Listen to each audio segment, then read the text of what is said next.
Shopify's point of sale system helps you sell at every stage of your business. Need a fast and secure way to take payments in person? We've got you covered. How about card readers you can rely on anywhere you sell?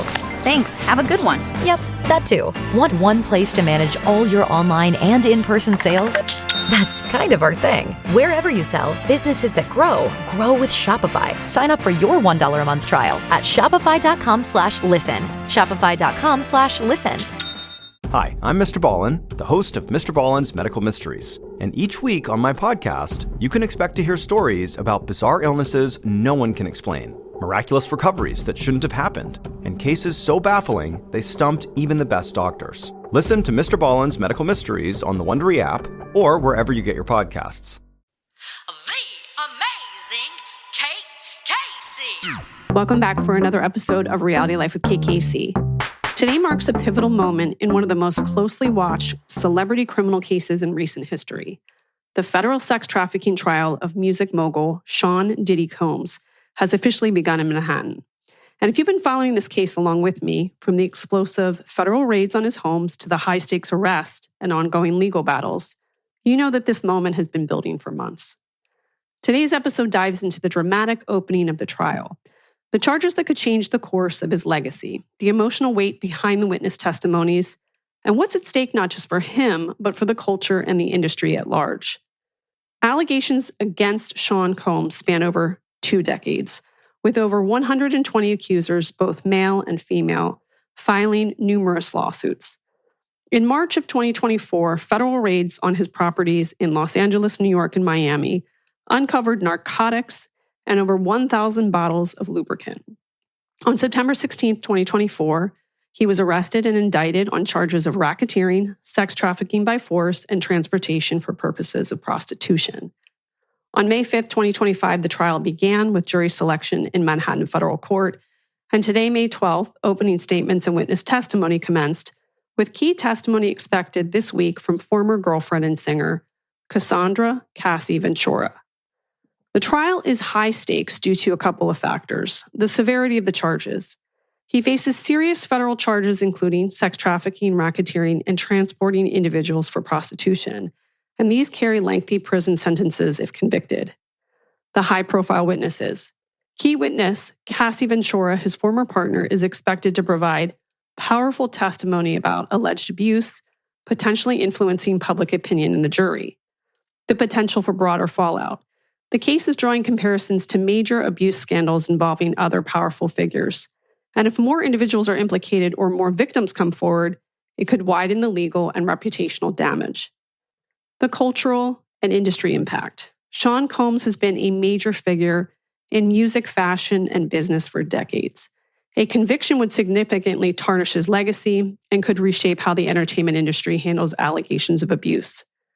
And the detention and the bail denial. He's been denied bail 3 times, signaling that the court sees him as a flight risk or a potential threat to witnesses, adding to the gravity of the case. The 12 jurors are composed of 8 men and 4 women, and the New York Times reported with 6 alternatives composed of 4 men and 2 women. My guest is David Weinstein, a partner in the litigation practice group of Jones Walker. He will be providing legal insight through the duration of this trial for me, and I was so pleased to catch up with him today after the opening statements. Here is my interview with David. David, it is so nice to meet you. Thank you for joining me today. Welcome to the show. You're welcome, Kate. Glad to have an opportunity to talk with you. It's always interesting to talk about what goes on inside the courtroom with everybody who's outside the courtroom. How long have you been following this case? Well, since I started with jury selection, and quite frankly, before that, when he was first indicted, when they were down here searching a couple of his residences in South Florida, and then as they went to the grand jury and we saw what the charges were that they were bringing against him. Now, for you in this first day of trial, what stood out for you most? Well, the biggest surprise to me, I think, was the way that the defense team sort of leaned into his character. They were not painting a picture of someone who was a calm, complacent man. They acknowledged and embraced his violent character. And they told these jurors, look, you're going to hear about some terrible things that our client did, but they're not what he's charged with. And that's what you have to focus on. So to me, it's a bit of a gamble, because they're pointing out his sometimes violent characteristics, and that may work against him, but they're trying to show these jurors that they're not afraid of who this person is who's sitting next to them. And also that he's not afraid for it to be brought up in trial. Like, he's not shying away from that. I think that's kind of interesting too, compounded with the fact that he wanted to rush to trial. What does that make you think about his personality? Well, I think that he's always been a larger-than-life personality. And for somebody who's been denied bond and has to sit behind bars and wait for this, you want it to occur as fast as you can. You're counting on your lawyers to go through the evidence. You're well aware of what it is the allegations are and, quite frankly, the amount of evidence that they're going to put against you. And so you want to get at it as fast as you can. And as a defense attorney, you hope the prosecution isn't quite ready yet, that you're in a bigger hurry than they are, and they might have needed a little more time. Interesting. Well, what are the key procedural steps that we should expect as the trial begins? I think a lot of it is going to be how much during each of these witnesses and potentially some of the evidence, the defense team sits on their hands. There are a variety of opportunities that arise during the course of a trial for either the prosecution or the defense to object to questions that are being asked, to how they're being asked, to answers that are being given. And you don't want to jump up and down too much, because then the jury is going to look at you and think you're trying to hide something. In terms of procedures, I expect the defense is going to draw out cross-examination. They're going to try and give themselves an overnight break to come back the next day and continue their cross-examination, especially with some of the crucial witnesses, the victims in these cases. They want to give themselves a little bit of time overnight to think about what else they're going to ask these victims. So from a litigation standpoint, then, what strategies do you think that the defense might employ in the early phases of the trial? I think we've seen some of them already. There are men and women on the defense team. You're going to see the men continue to cross-examine the male witnesses. You're going to see the women on the defense team cross-examine the female witnesses. That way, you're not going to be accused of taking it too hard on them, sort of this brash persona of a man cross-examining a victim who's alleging that there has been this trauma that's occurred to them. So I think that's going to be part of the strategy. I think that given they've embraced and taken with open arms what his character is, there's going to be less of an emphasis on perhaps denying that some of these violent acts existed, but rather zeroing in on, and we saw some of it today, that the women who are victims here, that they consented to what was going on. I believe some of the cross-examination today of one of the witnesses who was hired to come in and have sex with one of his girlfriends was asked, well, how did she feel about it? Did she enjoy what was going on? The defense is not going to be embarrassed to ask some questions that are embarrassing questions. And these jurors were warned beforehand. You're going to hear a lot of things that are salacious and that it's not going to be a pretty scene in the courtroom. And if you can't handle that, well, then you shouldn't be on this jury. Wow.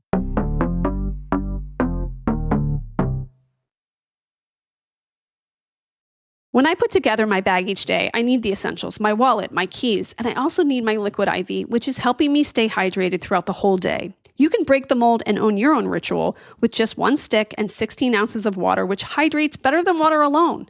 Powered by Hydroscience, an optimized ratio of electrolytes, essential vitamins, and clinically tested nutrients that turn ordinary water into extraordinary hydration, 3 times the electrolytes of the leading sports drink. 8 essential vitamins and nutrients, always non-GMO, vegan, gluten-free, dairy-free, and soy-free. And I gotta tell you, the best flavors. You have a multitude of flavors, acai berry and lemon lime to pina colada, or you can choose from their line of sugar-free flavors like raspberry lemonade, white peach, and rainbow sherbet. Get ready for a long day with extraordinary hydration from Liquid IV. Get 20% off your first order of Liquid IV when you go to liquidiv.com and use code Kate Casey at checkout. That's 20% off your first order with code Kate Casey at liquidiv.com. Lamont Jones's world is shattered when his cousin dies in custody just weeks after entering prison. The official report says natural causes, but bruises and missing teeth tell a different story. From Wondery comes Death County, PA, a chilling true story of corruption and cover-ups that begins as one man's search for answers, but soon reveals a disturbing pattern. Lamont's cousin's death is just one of many, and powerful forces are working to keep the truth buried. With never-before-heard interviews and shocking revelations, Death County, PA pulls back the curtain on one of America's darkest institutional secrets. This isn't just another true crime story. It's happening right now. Follow Death County, PA on the Wondery app or wherever you get your podcasts. You can binge all episodes of Death County, PA early and ad-free right now by joining Wondery Plus. Given the public nature of his persona, how might that influence the courtroom dynamics in terms of the strategy for both sides? Well, look, I think that the prosecution sees this as a chance to take down someone who was a large public figure, who gained notoriety for a lot of what he did that was perceived as good things, but also got some notoriety for bad things. And they're going to continue to paint him to be this bad actor who was very wealthy, who was able to buy off witnesses, and who was able to get his point across by silencing the witnesses. On the defense side, they're going to say, yes, that's what a superstar is. And no, he wasn't all about this criminal enterprise. Remember, they've charged him with being in a racketeering offense. As they said in their openings, this is not about domestic violence. This is not about assault and battery. This is about a racketeering enterprise. This is about sex trafficking. And so they're going to get the jurors to focus on what's missing from the prosecution's case, which is evidence that, again, this is a racketeering offense, that there was sex trafficking. So strategically, I think that's what we're going to see focused during their cross-examination. So let's talk about Cassie Ventura's testimony. She's expected to take the stand tomorrow. She has accused him of rape, sex trafficking, domestic violence during their relationship, which was from 2007 to 2018. She says that she was coerced into participating in those freak-offs, which were drug-fueled sexual encounters involving male sex workers. And the pivotal piece of evidence is that 2016 hotel surveillance that shows him physically assaulting her, which surfaced in May of 2024 and led to the public outrage. How pivotal is her testimony to the overall strength of the prosecution or plaintiff's case? I think it's a linchpin of the prosecution's case here, but that doesn't mean that the jurors have to believe everything she says. I think we're going to hear a lot about from the prosecution when they open up early on what it means to be the victim in a domestic violence situation here. She was with him for a very long time. And unfortunately, in situations where there is this abuse between the two parties, they become accustomed to it and they become embarrassed by what's going on. The defense is going to try and harp on the fact that he wasn't the one necessarily who was always being violent in these situations. Again, we heard some of it today. She hired these people to come in. She paid money, but it's going to have to be with a soft touch. She is the victim here. I expect her testimony to be very emotional. She's going to have to recount things that happened to her a very long time ago, things that are painful, and then explain to these jurors why she stayed in a relationship where she could have just walked away from it, that she wasn't being held necessarily under lock and key. There are allegations of abuse that took place here. The tape itself shows the kind of violence that was involved in this relationship. And so the prosecution is going to bring that out, that she had really no choice to leave, that she is this battered victim in domestic violence. The defense is going to focus on opportunities she had to leave, that she was benefiting from her affiliation with him, whether it was by status, whether it was by wealth, whether it was by advancing her career. And it's going to be a back and forth through her direct and her cross-examination. Also, she's pregnant. So that's tricky for the attorney that's cross-examining her, I would think, no? It is. I mean, she's going to have to walk into the courtroom up to the witness stand. And it's going to be very obvious that they're cross-examining a pregnant woman. So the key question here is going to be, how far are they going to push her? Are they going to push her to the point where the jurors look at them and they say, enough already, you've made your point. Now you're just beating this victim, this pregnant victim, and whatever points they make, if they go too far and they go too long, they're going to defeat every bit of progress they made. Now, what kind of corroborating evidence would typically be necessary to support the allegations made in her testimony? Well, we've already seen some of it. You've got the videotaped evidence, and it's not just the video everybody saw on CNN. There were 3 different versions of the video. So that's independent evidence that's not coming from her mouth. They're going to be looking at business records. They're going to be looking at text messages. They're going to be looking at other witnesses who, independent of her, are going to have the same recall of the way things happened.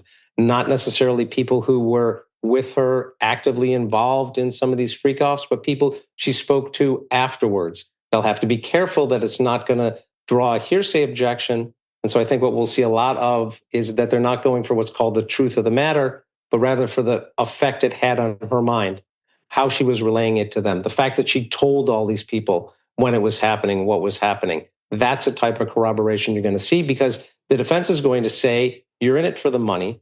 You're in it to get back at him. Yes, he was at points abusive to you, but he wasn't sex trafficking you.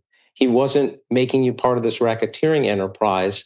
And so that's what they're going to drill in on during their cross-examination. Now, from a litigation perspective, how did the courts weigh testimony involving past abuse or misconduct, especially if it's not tied directly to the charges at hand?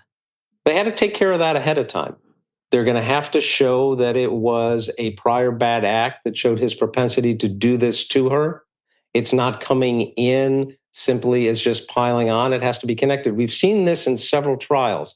We saw it happen in the Harvey Weinstein trial. We saw it happen in the Bill Cosby trial.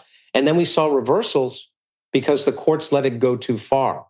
It was going in for more than just to show his propensity to commit these bad acts or his propensity towards violence. So it's a careful balance. They've litigated a lot of this beforehand in pretrial motions. How much is going to come in the same way that this videotape came in? They've litigated some of this beforehand, and they're going to have to stick to the court's rulings.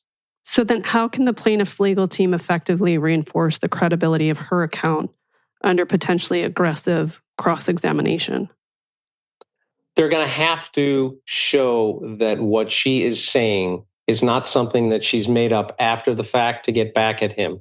They're going to have to tie it into when she reported these allegations. They're going to have to tie it into the profile of someone who is being abused during domestic violence. They're going to have to point the jurors to exactly where it was on the videotape that corroborated what happened, where it is in somebody else's testimony. It mirrors what she's saying, text messages, things that she said independently to other people, not prompted by him. That's the type of corroboration they're going to have to lean into, not during necessarily her direct or on the redirect examination, but rather when they continue to bring other witnesses in. Is there a risk of her testimony being limited or excluded, and under what legal grounds could that occur? Well, there are going to be some limits to her testimony in terms of uncharged acts, and then again, whether or not it ties into his behavior showing a pattern of practice. And certainly, they can't exclude her testimony based simply on the fact that she's a victim here. She's going to have to testify about things she saw firsthand, things that she was involved in, statements he made to her, which are part of this racketeering conspiracy, the sex trafficking conspiracy, admissions that he's made. Those are the type of statements the defense is going to try and keep out. Do you think there's a possibility that other celebrities or power players will be named?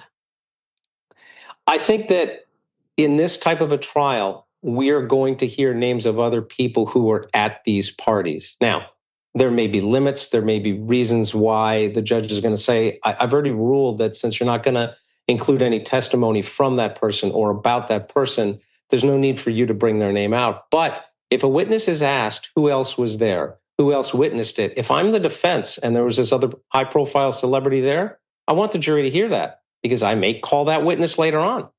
And if you don't lay the groundwork for it and just out of the blue somebody says it, it doesn't make as much sense to a juror who's then hearing the testimony.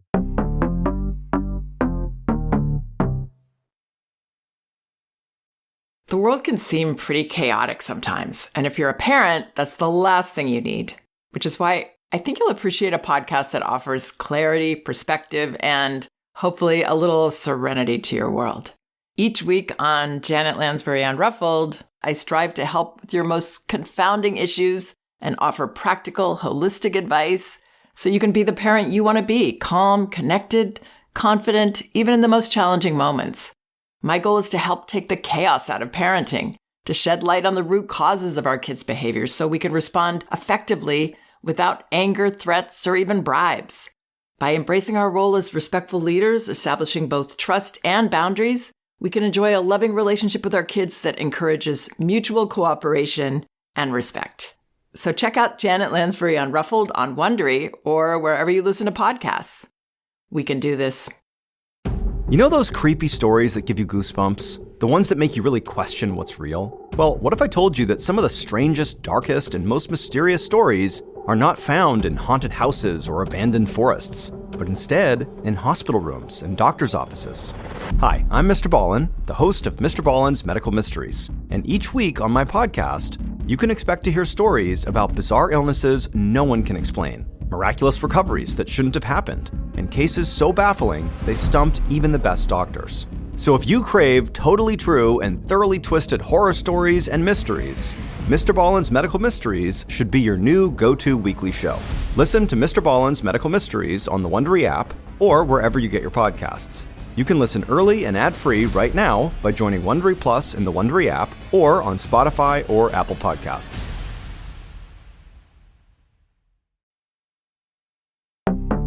How do allegations in civil versus criminal cases differ in terms of burden of proof and litigation approach, especially if they're both at play? So that's the biggest thing that everybody watching this has to keep in mind.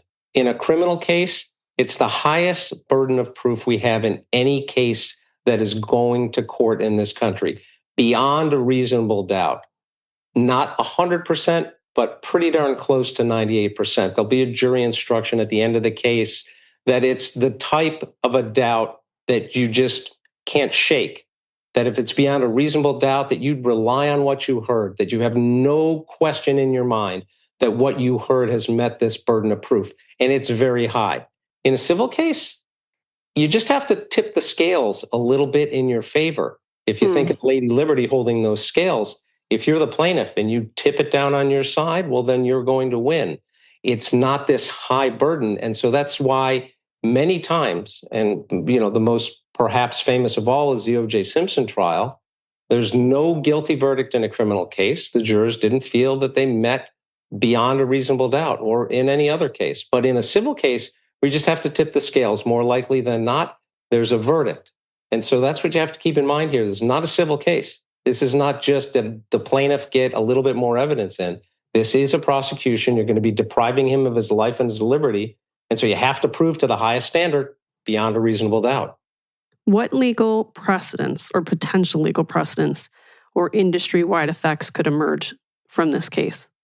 In terms of industry-wide effects, I don't know how this is necessarily going to tie back into the industry. Again, we've seen the implications from some of these other trials that have put people on notice, whether they're producers, whether they're music makers, whether they're stars, that the ways of old Hollywood and the ways of the old music industry, where you had to do a favor for somebody, and it wasn't just that kind of favor, but it was this kind of favor, that's gone by the wayside. In terms of legal precedents for the legal community, again, they're going to have to make sure that they maintain themselves within the court's rulings, that they don't go too far and bring in testimony from a witness who's not necessarily a firsthand victim here, but is one who's showing that he has a propensity for violence, that they don't overload on some of those extraneous witnesses.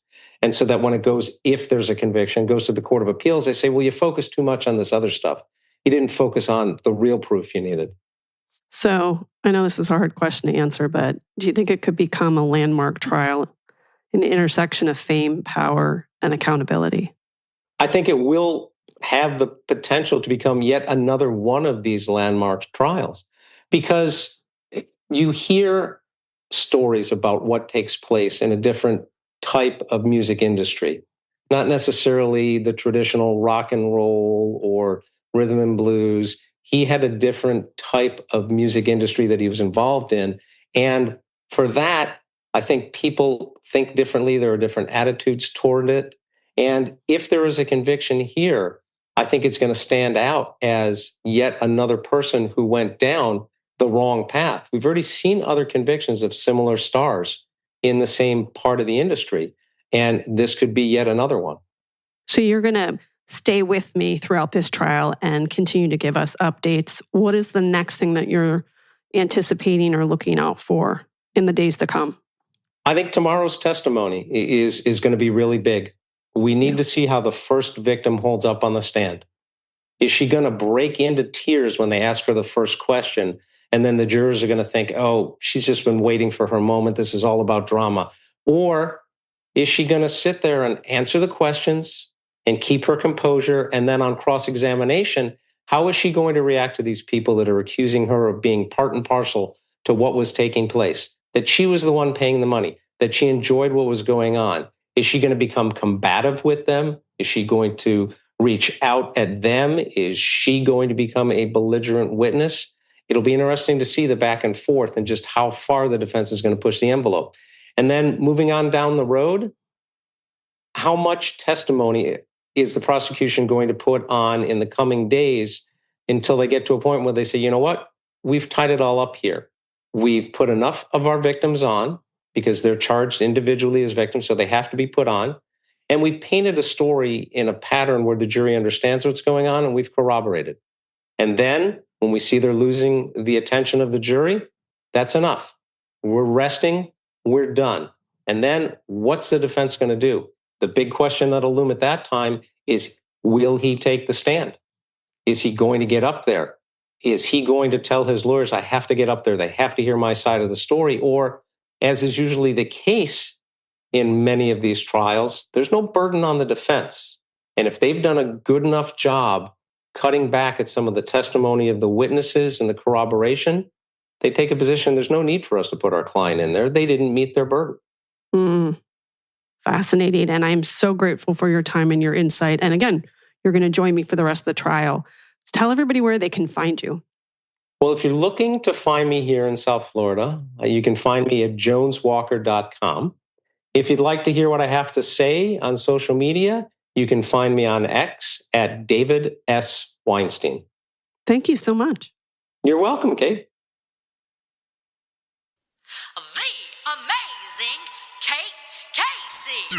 I want to thank my terrific guest, David Weinstein, and remind you to make sure that you click subscribe and leave a 5-star review. I hope that you come back for all the further updates to this case, but also stick around to listen to the other episodes as well. As you know, I put out a weekly what to watch list of everything in unscripted TV, and you can get that by going to katecasey.substack.com. Please make sure that you also join the Facebook group Reality Life with Kate Casey and my bonus episodes by going to Patreon, patreon.com/Kate Casey.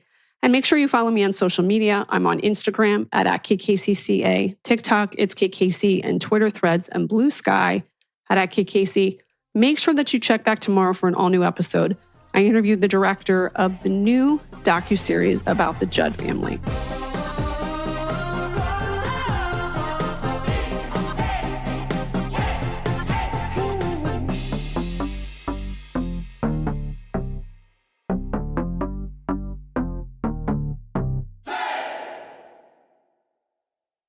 As a contractor for the NSA, Edward Snowden had access to a range of top-secret government programs. But as he learned more about these clandestine operations, he came to understand a devastating secret. The government was conducting mass surveillance on its own citizens. Hi, I'm Lindsey Graham, the host of Wondery's show, American Scandal. We bring to life some of the biggest controversies in U.S. history: presidential lies, environmental disasters, corporate fraud. In our latest series, whistleblower Edward Snowden changes the national conversation about privacy on the internet as he risks his own freedom and his family's well-being. Follow American Scandal on the Wondery app or wherever you get your podcasts. Listen to all episodes ad-free and be the first to binge the newest season only on Wondery Plus. You can join Wondery Plus in the Wondery app, Apple Podcasts, or Spotify. Start your free trial today.